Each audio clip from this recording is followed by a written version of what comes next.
분위기를 좀 바꿔보겠습니다. 자, 택배가 왔습니다. 그런데 택배를 열어봤더니 에잉? 이런 물건이 들어있었다고 합니다. 박상희 소장님. 네, 그렇습니다. 지난 10일에 미국 뉴저지에 사는 아이린이라는 13세에 된 소녀예요. 이 이름이 소녀가 이쁘네요, 아이린. 택배를 보낸 겁니다. 네. 한려해상국립공원 동부사무실에다가 이제 택배를 보냈는데 거기에 손편지가 있었어요. 어허. 근데 손편지에 뭐라고 써있냐면 네. 너무너무 죄송하다. 아이고. 제가 가족하고 같이 몽돌 해수욕장에 가서 이 돌을 좀 주워왔는데 너무 예뻐서 주워왔는데 나중에 엄마께서 얘기하시기를 이게 몽돌 하나가 만들어지려면 얼마나 긴 시간과 자연의 노력이 필요하고 모두가 같이 이것을 즐겨야 되는데 네가 그것을 잘못 가져온 것이다 라고 얘기를 했다라는 거예요. 그래서 아 내가 잘못했구나 라고 생각을 해서 제자리에 돌려놔야겠다라는 생각이 들어서 택배를 보낸다라는 예쁜 손편지가 들어있었다고 합니다. 세상에. 이 몽돌이 저 지금 택배 작게 보이세요? 이 소국장님 몽돌이 뭔지 보신 적 있어요? 실제로 가서? 저 가봤습니다. 아, 실제 가셨어요? 학동 몽돌 해변. 한 아하. 10년 전이긴 하지만 네네. 예, 갔었습니다. 저기 저렇게 생긴 돌들이 네. 조금 있는 게 아니고요. 한 2km에 걸쳐서 그 해변 자체가 쫙 깔렸다면서요? 깔려 있습니다. 네. 그래서 이제 바닷물이 쫙 들어왔다가 쫙 나갈 때 돌들이 또르르르 굴러가는 소리 있지 않습니까? 네네네네. 이 소리가 아주 환상적이고 아하. 그래서 환경부에서 뭐 한국의 아름다운 소리 백선 네. 그래서 지정도 했죠. 아하. 그러니까 조개 껍질 이런 것은 사실 뭐 어느 그 해수욕장 가든 해변 가든 다 있지 않습니까? 네. 그런데 이 몽돌은 있는 데가 많지 않고 아하. 우리나라에서 가장 대표적인 곳이 이 거제도의 학동 몽돌 해변 네. 여기가 가장 대표적이고 유명하죠.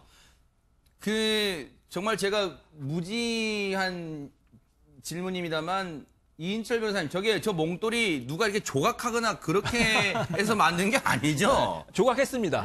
조각했습니까? 신이 자연이 조각을 했죠. 자연이 조각했다. 자연이 조각한 멋진 거니까 표현이네요. 이게 굉장히 가치가 있는 거거든요. 네. 근데 이 관광객들이 아무 생각 없이 하나둘씩 가져간다고 생각해 보세요. 그 많은 사람이 다 가져가면 이거 다 없어집니다. 그러네요. 굉장히 심각한 문제고요. 네. 이건 우리나라뿐만 아니라 이 사람이 이제 미국 소녀인데 네. 미국엔 더 심각해요. 잘못하면 미국에서는 체포가 될 수도 있는 그런 그래요? 상황이거든요. 그런데 이 너무 어린아이기 때문에 아마 이런 걸 몰랐던 것 같아요. 그래서 어머니가 이제 교육을 잘 시킬 것 같아요. 그래서 이렇게 네. 보내줬는데 네. 앞으로 아무리 예쁘는 그런 거라고 하더라도 가져가시지 마시고 네. 정말로 가져가고 싶은 방법이 하나 있어요. 아하. 기념품 가게에 가서 사면 됩니다. 따로 파는 게 있기 따로 파는 게 때문에 있어요? 그거 사시고 절대로 주워 가시면 안 됩니다. 네. 세상에 저 몽돌, 물론 13살 이제 미국에 살다가 이 한국에 이 외할머니 댁에 들르러 잠시 왔었나 봐요. 그러다가 이제 이 친척집에 왔으니까, 외할머니 댁에 왔으니까 주변에 그 관광지 구경 갔겠죠. 우와! 그렇게, 우와! 돌 신기해요. 원더풀! 막 그랬겠죠. 미국 사니까요. 아이린 양이. 그런데, 이걸 그냥 부모님 몰래, 엄마 몰래 처음에 가져왔나 봐요. 그런데 엄마가 딱 보니까, 이게 뭐야? 했더니 자초지종을 설명했겠죠. 근데 박 소장님, 저는 여기서 아이린 양이 다시 손편지 쓴 것도, 손편지 쓰고 택배로 돌려준 것도 대단하지만, 이 어머님의 교육 방식이 참 대단한 것 같습니다. 저 정말로 도전받았습니다. 네. 정말 엄마가 이렇게 자연에 대한 걸 똑똑하게 얘기를 해주고, 왜냐면 그러니까요. 저도 생각을 해봤어요. 만약에 우리 아이가 어디 수학여행 같은 걸 갔는데 너무 예쁜 돌이라면서 이제 몽돌을 가져왔다. 그러면 정말 예쁘다 이렇게 생각을 하지, 이걸 정말 이게 만들어지는데 자연의 시간이 얼마나 걸리는지, 세상에. 이걸 지키는데 얼마나 많은 분들이 수고를 하는지 가르쳐 줄 생각 못 할 것 그러니까요. 같거든요. 네. 그래서 굉장히 좀 놀라웠고 반성을 했고, 저도 도전을 받았고요. 네. 이런 엄마 밑에서 자라는 아이린 양은 뭔가 대한민국을 잘 전할 수 있는 네. 어떤 큰 인물로 자랄 수 있지 않을까라는 네. 생각이 들었습니다. 아하. 그런데 정말로 이 아이린 양의 마음이 정말 아이린 양의 마음도 역시 부모님의 교육이 왜 중요하냐, 밥상머리 교육이 왜 중요하냐를 금세 알려주는 이런 사연인 것 같은데, 부모님도 어머님도 그런 올바른 교육을 해주시니까 또 그걸 금세 알아듣는 아이린 양도 참 대단합니다. 그래서 자기의 순간적인 실수를 반성하고 손편지까지 써서 쭉 이렇게 사연을 적었어요. 홍순빈 아나운서. 네. 홍수민 아나운서 영어 잘하니까 이거 그냥 영어 편지 읽고 그냥 바로 해석됐죠? 네. 뭐 네. 바로 이제 얘기를 한번 보니까 네. 그 편지 내용을 보면 우리 가족이 학동 몽돌 해수욕장에 갔다. 네. 돌이 너무 예뻐서 돌을 가져왔다. 2개를. 아하. 가져왔는데 다시 미국으로 떠나기 전에 이제 그 몽돌의 생성 과정 그리고 네. 이게 얼마나 귀한 건지 네. 어머니로부터 들었다. 네. 그리고요 제가 이 돌을 제자리로 돌려주기로 아하. 결심했다.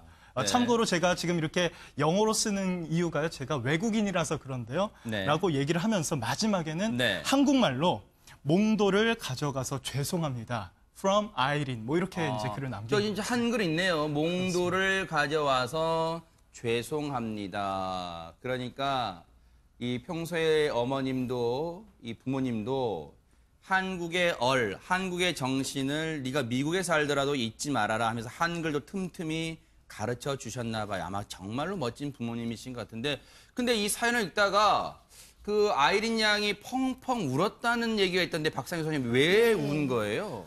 그러니까 그냥 어머니한테 그 설교를 듣고 나니까 몽돌이 얼마나 귀한 건지 알고, 그러니까 너무 순수한 거죠. 네. 너무 순수한 이 소녀입니다. 그러니까요. 이 자연의 것을 내가 가졌구나라는 죄책감도 좀 네. 든 것 같고요. 그러니까 너무 순수한 소녀가 정말 아름다운 자연에 반해서 이 돌을 가져왔지만 그게 뭐 내가 훔쳤다는 생각은 못 했잖아요. 근데 엄마한테 듣고 나니까 정말 미안한 마음도 있고 돌려주고 싶은 마음도 있고 이런 어떤 마음에 울었다고 하는데 네. 몽골을 지키는 또 이 담당자들 분들도 이 순수한 마음에 네. 너무 이제 감동을 했는지 그러니까요. 답장을 보내줬답니다. 아하. 네, 우리 학동을 찾아줘서 고맙다. 네. 그리고 자연에 대해서 소중함을 느끼게 해주셔서 더 고맙다라고 답장을 보내줬다고 합니다. 네. 정말로 이 아이린 양의 간절한 마음이 몽돌이라고 부르시는 분도 있는데요. 하여튼 몽돌 자원의 소중함과 보호의 필요성을 다시금 절감하게 했다. 앞으로 몽돌 돌려주기 캠페인을 강화하기도. 아니 이 말은 이인철 변호사님 가져가는 분들이 많다는 얘기잖아요. 지금 이 얘기는. 그렇죠. 뭐 네. 한 개, 두 개씩 많이 가져가니까 얼마나 이제 그 관리하는 곳에서는 좀 많이 이제 그 심각한 걸 느꼈겠습니까? 그러니까 이 뉴스가 이제 전해지면서 사실 이 사실을 모르는 경우가 많은데 이 몽돌을 가져오는 것 자체가 또 불법이에요. 이 공유수면관리법에 따르면은 네. 1년 이하의 징역이나 1,000만 원 이하의 벌금형이 처할 수 있거든요. 그러니까 사실 아이린 처벌해야 돼요. 속지주의에 따라 처벌해야 되는데 근데 아이린 처벌할 수 없는 게 뭐냐면 13세기 때문에 아이고, 형사 미성년자입니다. 네. 물론 이제 농담 말씀드렸지만 네네. 우리 이제 관광객도 절대 이런 거 좋아하지 마시고 그냥 그러니까요. 눈으로만 담고 네. 카메라에만 담으시기 바랍니다. 네.